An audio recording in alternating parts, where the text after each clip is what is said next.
الله أكبر الله أكبر. Hey, how are you? Do you know anything about Islam? Do you have like Muslim friends that they tell you about Islam? Okay. Do you know like what we believe or what we practice or? A little bit. Okay. Do you know why we believe in God? Just like he made everything. Of course, it's a religion, right?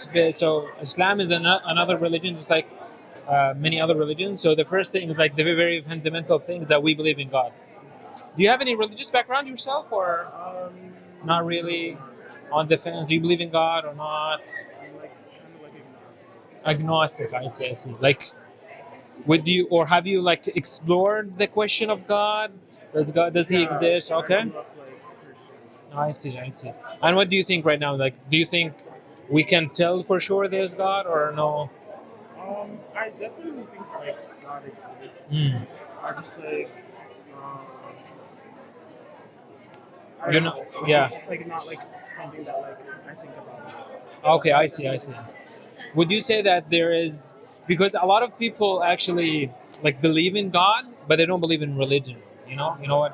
Like, it's like we believe in God, but we don't believe in any kind of explanation of God given by like Islam or Christianity or any other religion, right? But I would say that the very first thing that we should kind of explore at the very least, right? Because a lot of people like when they're little, when they're kids, they don't really think about these things. But once you start grow up, and think about kind of the the existence, the universe, like the nature, like yourself, where did all of this come from? The very classic question. We kind of run into the same issue of does God exist or does he not exist, right?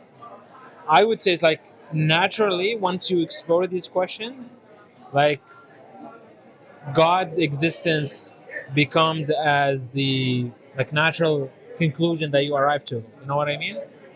Like the moment you say this whole universe, it cannot come from nothing, right? Like it doesn't make sense to the human mind that nothing can give anything.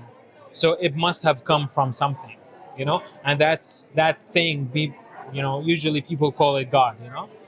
Yeah, so that's basically our idea or the Islamic idea or Islam. We say, yes, there is a God. We came from something created us, and that thing is a conscious, just a being entity. He's not just some energy floating in the air, right? We say, like he's not like us. He's not a human like me or like a male or a female. We say he's not an animal. He's not a rock, an idol or something like this. Our understanding of God is that he is beyond and above all these human concepts. He is superior. He is supreme, and that comes from his perfection. And naturally, once you have this entity who created everything, he must have a purpose behind his creation, right? So imagine someone with unlimited knowledge, unlimited wisdom, and he did some action like creating us. That must entail some purpose behind it. And that's the answer to the question of what is the purpose of life. We believe that God reached out to us. He didn't just create us in vain, and nothing. He reached out to us and gave us his message that answers these questions of where did we come from, where are we going to go, what is the end, and all these things. And to us, this kind of way of communication comes in a form of prophets and messengers, which is the Prophet Muhammad. Yeah. So that's basically the what we believe in Islam. We believe in one God, and He sent prophets and messengers to reach out to us, and now it is to us to reach out to Him, just like He reached out to us. And we have the Quran. Have you heard of the Quran?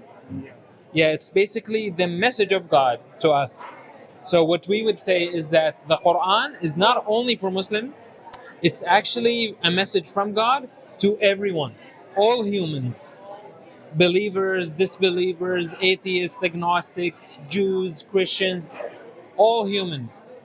Because that's basically what Islam is.